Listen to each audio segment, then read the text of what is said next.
अस्सलाम वालेकुम। मुल्क की मौजूदा मुआशी और सियासी सूरत हाल खराबी की जानिब गामजन दिखाई दे रही है, जिसमें दहशतगर्द अनासिर को भी मौका मिल गया है कि वो अमन आमा को मजीद खराब करने के लिए मुल्क की सलामती पर हमले कर रहे हैं। ऐसे कई वाकयात हो चुके हैं जिनकी वजह से मुल्की मफादात खदशात का शिकार हो रहे हैं। बैरूनी दुश्मन भी अपने नापाक अज़ाइम की तकमील के लिए सरगर्म हो गए हैं। मुल्क की मौजूदा सूरत हाल में हर ज़ी शऊर और मुहिब्बे वतन पाकिस्तान को फिक्रमंदी में मुब्तला कर दिया है और वो अपने सियासी नज़रिए और वफादारियों से बालातर होकर ये सोचने पर मजबूर हो गया है कि इससे पहले कि हालात काबू से बाहर हो जाएं, इन्हें मजीद बिगड़ने से बचाने और फिर सुधारने की कोशिश की जाए। हालात भी यही तकाजा कर रहे हैं कि मुल्क की सलामती और अवाम की भलाई और बेहतरी के लिए कोई मौसर लायहा अमल बनाया जाए और अवाम की सही सिमत रहनुमाई की जाए, ताकि हमारे अंदरूनी और बैरूनी दुश्मन इन हालात से फ़ायदा उठाकर हमें नुकसान ना पहुंचा सकें। इस तनाज़ुर में ये एक गैर सियासी वीडियो है जिसमें मुल्क के सियासी और मुआशी और मजमूई सलामती के हालात के बारे में बात की जाएगी। जहाँ तक मैशत का ताल्लुक है तो पाकिस्तान की मुआशी सूरत हाल अब किसी से ढकी छुपी नहीं रही। मुल्क कर्जों के बोझ तले दबा हुआ है और हालात ये है कि संभल नहीं पा रहे। ऐसे में अगर बैनुल-अक़वामी मालियाती इदारों जैसे IMF, वर्ल्ड बैंक और दीगर दोस्त ममालिक से बर वक्त कर्जे ना मिल पाए तो हालात मजीद खराबी की तरफ जाएंगे। खुदा न ख्वास्ता रोजमर्रा की जरूरी अशिया की फराहमी भी मुश्किलात का शिकार हो सकती है, जिसका पाकिस्तान मुतहम्मिल नहीं हो सकता। ऐसे में पाकिस्तान को अपनी मुआशी पॉलिसी वज़ा करने की जरूरत है जो हमें इस मुआशी बहरान से निकलने में मदद दे। मुल्क की सलामती और अमन आमा के मामलात में भी अबतरी आ रही है। अंदरूनी मुहाज पर देखा जाए तो BLA, TTP, दाइश और सिंधु देश जैसी दहशतगर्द तंजीमें पाक अफवाज के साथ साथ अवाम को निशाना बना रही हैं। बैरूनी मुहाज पर देखते हैं तो भारत इन हालात से भरपूर फायदा उठाते हुए मकबूजा जम्मू कश्मीर पर अपनी गिरफ्त मजबूत कर रहा है। अलावा अज़ीम भारत के पाकिस्तान दुश्मन नापाक अज़ाइम से हर पाकिस्तानी आगाह है और मौजूदा हालात इसे साजगार माहौल फराहम कर रहे हैं कि वो पाकिस्तान और इसके मफादात को नुकसान पहुँचाने के लिए कार्रवाइयाँ करे। पाकिस्तान के खिलाफ माजी में भी कई फॉल्स फ्लैग ऑपरेशन किए जा चुके हैं और मौजूदा हालात में भी पाकिस्तान ऐसे ही किसी फॉल्स फ्लैग ऑपरेशन का निशाना बन सकता है जो पाकिस्तान के लिए किसी तौर अच्छी खबर ना होगी।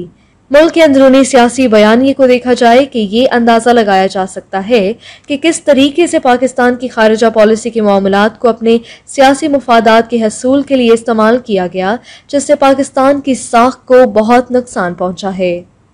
अगर इस तर्ज अमल में दुरुस्तगी न आई तो इससे मजीद नुकसान पहुंच सकता है जो पाकिस्तान के लिए किसी तौर खुशाइंद नहीं। ये बात भी गौरतलब है कि सियासी और मुआशी इस्तेहकाम एक दूसरे के लिए लाजिम और मुलजिम होते हैं। अफसोस का मुकाम ये है कि हम इन हालात को बेहतर बनाने पर तवज्जो देने की बजाय इसे मजीद अबतरी की जानिब धकेल रहे हैं। अफवाज पाकिस्तान को सियासी मकासद के हसूल के लिए निशाना बनाया जा रहा है। एक तरफ तो मुल्क में सियासी और इंतजामी नाकामियों के लिए अफवाज पाकिस्तान को जिम्मेदार ठहराया जा रहा है, तो दूसरी जानिब सोशल मीडिया पर जाली अकाउंट्स के जरिए अवाम को गुमराह किया जा रहा है। अदालतें भी इस तनकीद से महफूज ना रह सकीं।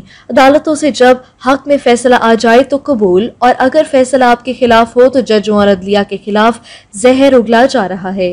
सच तो ये है कि अपने मुल्क के इन कलीदी इदारों के साथ ये दोहरा मयार हमारी कामयाबी और सूरत हाल की बेहतरी की राह में सबसे बड़ी रुकावट बन गया है।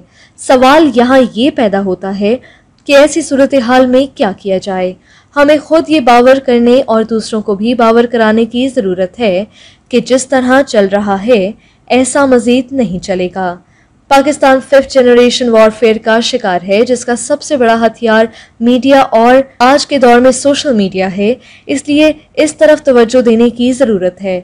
इस सिलसिले का सबसे पहला कदम तो यही है कि सबसे पहले सनद या वेरिफिकेशन के बगैर किसी भी खबर पर ना तो यकीन किया जाए और ना ही इसे आगे फैलाया जाए। बहैसियत मुसलमान हमारा दीन इस्लाम भी हमें यही तलकीन करता है कि हम कोई बात आगे बयान करने से पहले इसकी सच्चाई की तस्दीक कर लें। ये बात याद रखने की है कि झूठा महज वही नहीं होता जो जानबूझकर गलत बयानी करे, बल्कि झूठा होने के लिए यही काफ़ी होता है कि तस्दीक या सनद के बगैर बात को आगे सुना दिया जाए। मज़ीद बरआं आपस के इख्तलाफात भुलाकर आगे बढ़ने की ज़रूरत है। ایک دوسرے کو چور چور کہہ کر مسائل کا حل کبھی نہیں نکل سکتا، بلکہ اس سے نفرت اور مخالفت کی جڑیں مزید گہری ہوں گی، جس کا پاکستان اور اس کی عوام کا صرف اور صرف خسارہ ہے۔ ہمیں ہر لمحے یہ یاد رکھنا چاہیے کہ پاکستان ہے تو ہم سب ہیں اور اس سے بالا کوئی نہیں۔ اس لیے پاکستان کی سلامتی و استحکام اور اس کے عوام کی بھلائی اور خوشحالی ایک ایسا مشترکہ ایجنڈا ہے جس پر ہر پاکستانی متفق ہے، جس کے لیے آج پھر ہمیں ایک ہونے کی ضرورت ہے۔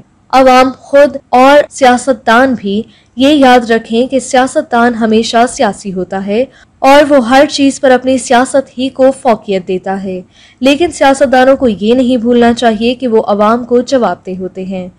آج ہمارے گمبھیر مسائل تقاضا کرتے ہیں کہ ان کے حل کے لیے قومی سوچ اور اتحاد کو بروئے کار لایا جائے، مل بیٹھ کر مسائل کا حل تلاش کیا جائے، مہنگائی کو کس طرح کم کیا جائے، امن عامہ کی صورتحال کو کیسے ٹھیک کیا جائے، لوگوں کی زندگیاں کیسے محفوظ ہوں گی، ملکی معیشت کو کس طرح ترقی و خوشحالی کی پٹری پر ڈالا جائے۔